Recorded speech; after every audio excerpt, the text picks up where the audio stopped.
এই দেখো আজকে বাড়ি করকনাথের মুরগি ছিল বাড়ি 2-3টে দেখেছিলাম, তো সেটা আজকে একটা কাটা হয়েছে তার ভিতর। এই দেখো বন্ধুরা পুরো একদম তাজা ডিম, আর এই দেখো মাংস দেখো এরকম কালো কালো টাইপের মাংস হয়। আর এই যাচ্ছে দেখো বন্ধুরা, আজকে তোমাদের ডেটে দেখাবো সব মাংস। বন্ধুরা এই দেখো, এই যে প্রথম মাংসটাকে ভেজে নেওয়া হলো। সকালের যেই দেশি মুরগিটা করকনাথ কেটেছিলাম সেটা যে ভেজে নেওয়া হচ্ছে এখন। এরপরে মশলা দিয়ে রান্না করা হবে। দেখো বন্ধুরা, একটা ইউনিক স্বাদের রেসিপি বানাতে গেলে এরকম ভাবে প্রথম ভেজে নিতে হবে মাংসটাকে।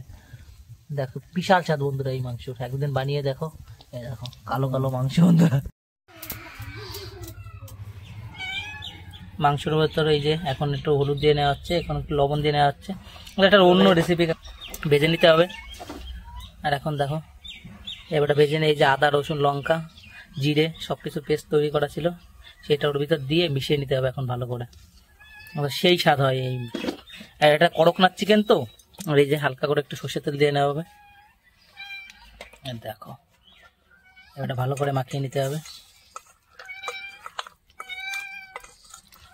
পরে দেবো, দাঁড়া রান্না করে নি, মাছ খা এখন না করতো। দেখো বন্ধুরা মাংস মাখানোর গন্ধে বিড়ালেরও মুখ পুরো একদম ইয়ে হয়ে গেছে। দেখো বন্ধুরা ভালো করে মাখিয়ে নেওয়ার পরে দেখাচ্ছিল। এখন এইটায় 5-10 মিনিট করে রেখে দিতে হবে যাতে মশলাটা একটু হালকা করে ভিতরে চলে যেতে পারে। এই বন্ধুরা এখন তেল দিয়ে নেওয়া হবে।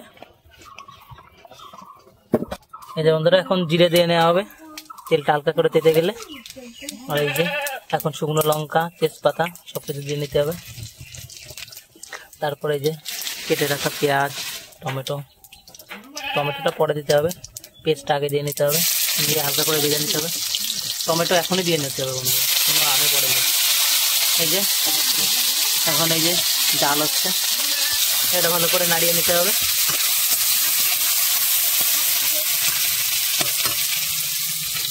এই যে বন্ধুরা এখন হালকা করে একটু লবণ দিয়ে নেওয়া হচ্ছে, আর এই যে হালকা করে একটু হলুদ।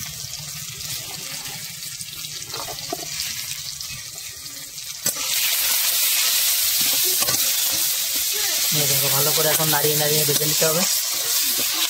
এই দেখো বন্ধুরা সেই ম্যারিনেট করে রাখা মাংসটা এখন দিয়ে নেওয়া হবে।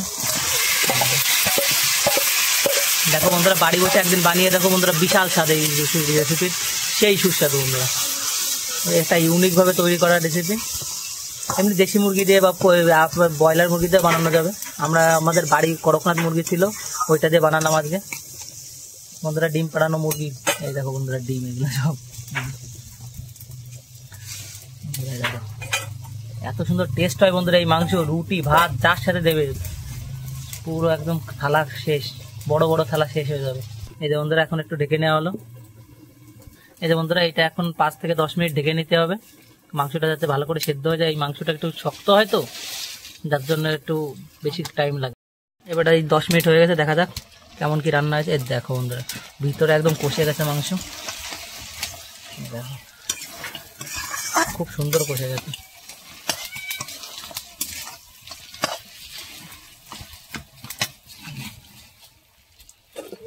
দেখো এই যে বন্ধুরা এখন একটু হালকা করে জল দিয়ে দেওয়া হবে, গরম জল, যাতে তাড়াতাড়ি সেদ্ধটা হয়ে যায়। ঠান্ডা জল দিলে জাল হতে একটু টাইম লাগে, যার জন্য আমরা গরম জল ব্যবহার করছি সবকিছুতে। দেখো বন্ধুরা মাংসের কালার কালো হয়ে গেছে একদম। আর যেগুলো হচ্ছে অরিজিনাল করকনাথ পুরো একদম বিদেশি, সেগুলোর পুরো মাংস রক্ত ডিম সব কালো হয়। কিন্তু আমাদের এটা দেশি জাত তো, দেশি করকনাথ আমাদের যে এটা ভারতবর্ষে পাওয়া যায়, এটা অতটা কালো হয় না। কিন্তু ওই যে কালার চলে এসে যায়, দেখো কালার কেমন। এই দেখো হাতে এলাচ আর এই যে দারুচিনি আর ওই যে একটা লবঙ্গ আছে। এই যে মাংসটা 8 ঘন্টা জ্বালানো হয়েছে, জ্বালানোর পরে এই যে এখন দিয়ে নেওয়া হলো। এখন আবার জ্বালাতে হবে। এখন মাংসটা পুরো রান্না হয়ে গেছে, এখন নামিয়ে নেওয়া হবে।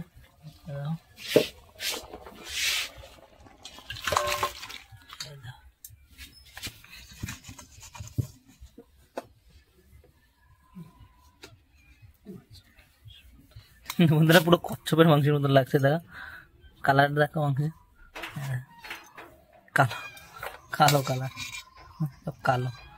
লেগ পিসটা দেখো বন্ধুরা,